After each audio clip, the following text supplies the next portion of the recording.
जय भोलेनाथ का रुद्र संहिता कुमार खंड तृतीय अध्याय तीसरा अध्याय।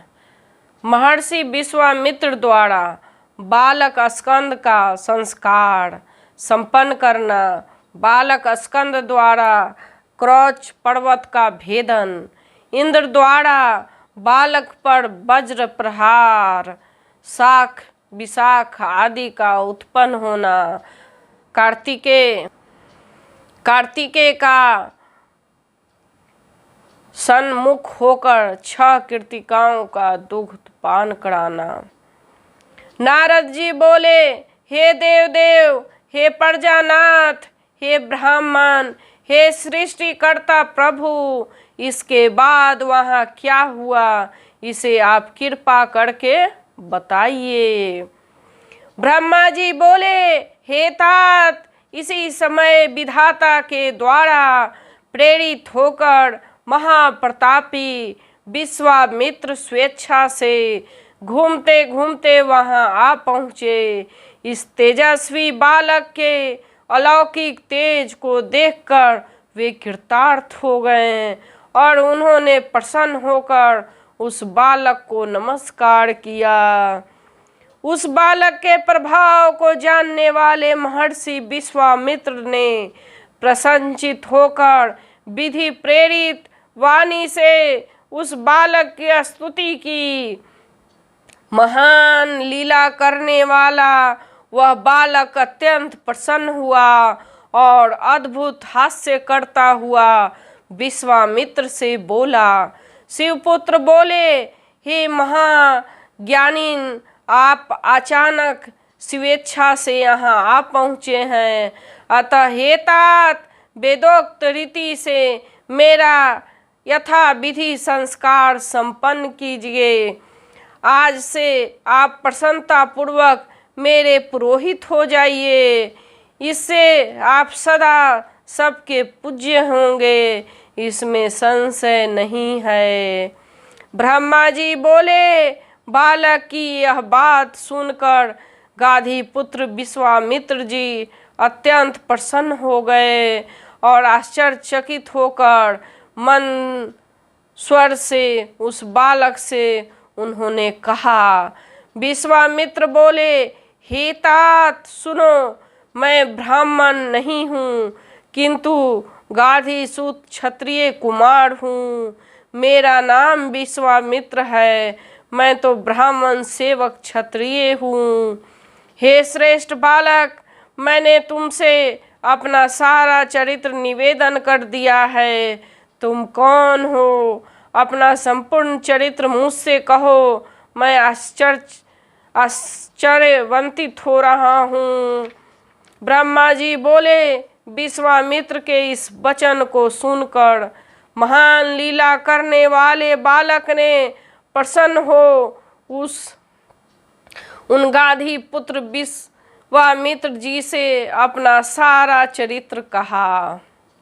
शिवसूत बोले, हे विश्वामित्र जी, आप मेरे वरदान से ब्रह्म ऋषि हैं, इसमें संशय की बात नहीं है।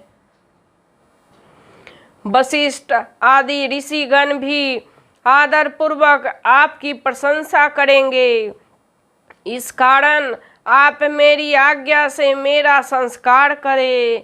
यह सब रहस्य आपको गुप्त ही रखना चाहिए, कहीं नहीं कहना चाहिए। ब्रह्मा जी बोले, हे देवर्षि। तदंतर विश्वामित्र जी ने परम प्रेम पूर्वक वेदोक्त रीति से भगवान शिव के उस बालक के संपूर्ण संस्कार संपन्न किए। महान लीला करने वाले प्रभु शिवपुत्र ने भी बड़े प्रेम से महर्षि विश्वामित्र जी को दिव्य ज्ञान प्रदान किया। नाना प्रकार की लीला से पारंगत अग्निपुत्र ने विश्वामित्र जी को अपना पुरोहित बना लिया। उसी समय वे विश्वामित्र द्विश्रेष्ठ के रूप में प्रतिष्ठित हो गए। हे मुने, उस बालक के इस प्रकार जो लीला की वह मैंने आपको बता दी। हे तात, उस बालक की दूसरी लीला मैं बता रहा हूँ, प्रेम पूर्वक सुनो। उसी समय श्वेत ने उस दिव्य तेज संपन्न परम पावन बालक को देखकर अपना पुत्र मान लिया। तदंतर अग्निदेव उस स्थान पर जाकर बालक को गले लगाकर उसका चुंबन किया और उन्होंने उस बालक को पुत्र शब्द से पुकारते हुए अपनी शक्ति तथा अस्त्र उसे प्रदान किया। गुह कार्तिकेय उस शक्ति को लेकर क्रौंच पर्वत के शिखर पर चढ़ गए और उस शक्ति के शिखर पर ऐसा प्रहार किया कि वह शिखर पृथ्वी पर गिर पड़ा। उस बालक का वध करने के लिए सबसे पहले 10 पद वीर राक्षस वहां आए, किंतु कुमार के प्रहार से वे सभी शीघ्र ही विनष्ट हो गए। उस समय सभी जगह महान हाहाकार मच गया।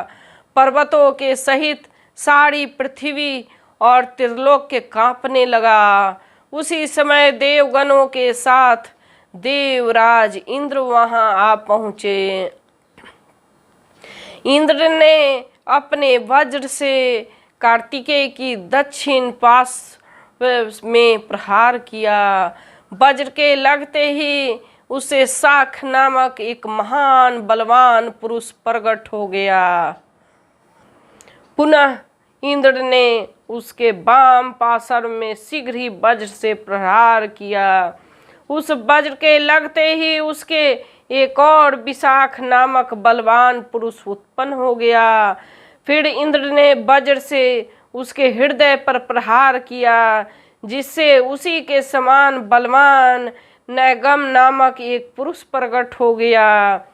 तब स्कंद, शाख, विशाख तथा नैगम ये चारों महाबल संपन्न महावीर इंद्र को मारने के लिए बड़ी शीघ्रता से दौड़ पड़े। यह देखकर वे इंद्र उनकी शरण में गए। हे मुने, देवगणों के सहित इंद्र उनसे भयभीत हो उठे और वे विस्मित हो उस स्थान से अपने लोक चले गए, किंतु उन्हें भी पराक्रम के रहस्य का ज्ञान नहीं हुआ।